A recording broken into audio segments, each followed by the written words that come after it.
আসসালামু আলাইকুম এভরিওয়ান, আমি আব্দুল খালেক আপনাদের জন্য নিয়ে এসেছি ফেসবুক মেটা অ্যান্ড্রয়েড আপডেট নিয়ে বিস্তারিত। আমরা আগে আমাদের ফেসবুকে ইউজ করতাম হচ্ছে ডিটেলস টার্গেটিং, আমরা কিওয়ার্ড রিসার্চ করতাম। এর পাশাপাশি আমরা আমাদের কাস্টমারদের বিহেভিয়ার অ্যান্ড দেন হচ্ছে তাদের সাইকোলজিক্যাল যে টেক্সট গুলা, তারা কোথায় যায় কি করে, বিভিন্ন পয়েন্ট অনুযায়ী আমরা তাদেরকে টার্গেট করতাম। কিন্তু 2025-এর লাস্ট মুহূর্তে যে আপডেটটা মেটা নিয়ে এসেছে, সে আপডেট অনুযায়ী আমাদের এখন ফেসবুকের ডিটেলস টার্গেটিং এর বিষয়টা হয়ে গিয়েছে এখন একটা সাজেশনস হিসেবে ফেসবুক নিয়ে থাকে। এখন যেটা আমরা ডিটেলস টার্গেটিং হিসেবের জন্য ব্যবহার করতাম, সেটা এখন আর কাজ করে না। তাহলে এখন আমাদের অ্যাডে কিভাবে কাজ করবে? ফেসবুক তার অ্যালগোরিদম আপডেট করার পর ফেসবুক নিজে বলছে যে আপনারা এখন ক্রিয়েটিভে ফোকাস করুন। ক্রিয়েটিভের ফোকাস যত বেশি করতে পারবেন, আপনার অডিয়েন্সকে আপনি যত বেশি টার্গেট করতে পারবেন, সেই টার্গেট অনুযায়ী আপনার প্রোডাক্ট সেলস হওয়ার পার্সোনা তত বেশি বেড়ে যাবে। এখন আপনারা বলতে পারেন যে ভাইয়া, ক্রিয়েটিভ আমরা কিভাবে ক্রিয়েটিভে টার্গেট করবো, ভিডিওতে আমরা কিভাবে টার্গেট করবো? ভিডিওতে টার্গেট করার কিছু টিক এবং ট্রিক্স আমি আপনাদেরকে দিচ্ছি।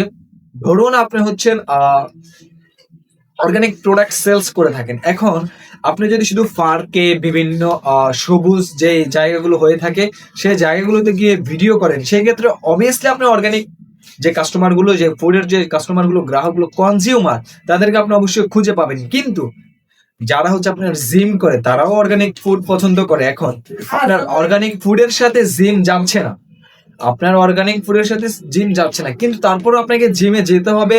জিমের এনভায়রনমেন্ট চেঞ্জ করে আপনাকে ভিডিও করতে হবে। সেই ক্ষেত্রে কি হবে, যেই জিমারা যারা জিম করে কিন্তু অর্গানিক ফুড ব্যবহার করে, অর্গানিক ফুড পছন্দ করে, তারা আপনার এই প্রোডাক্টটা নিতে বাধ্য। সাপোজ ধরেন আপনি বাচ্চাদের ফেব্রিক্স নিয়ে ইউজ করেন, আপনি বাচ্চাদের প্রোডাক্ট বিক্রি করে থাকেন, সেই ক্ষেত্রে আপনি কি করবেন? আপনি বিভিন্ন পার্কে ভিডিও করতে পারেন। এর পাশাপাশি আপনার বাচ্চাদের যে এনভায়রনমেন্ট, টার্গেট কিন্তু আমাদের বাচ্চারা না, আমাদের টার্গেট অডিয়েন্স কারা? যারা প্যারেন্টস, তারা। বাচ্চারা কিন্তু প্রোডাক্ট ক্রয় করে না, প্রোডাক্ট ক্রয় করে থাকে যারা প্যারেন্টস, তাদেরকে।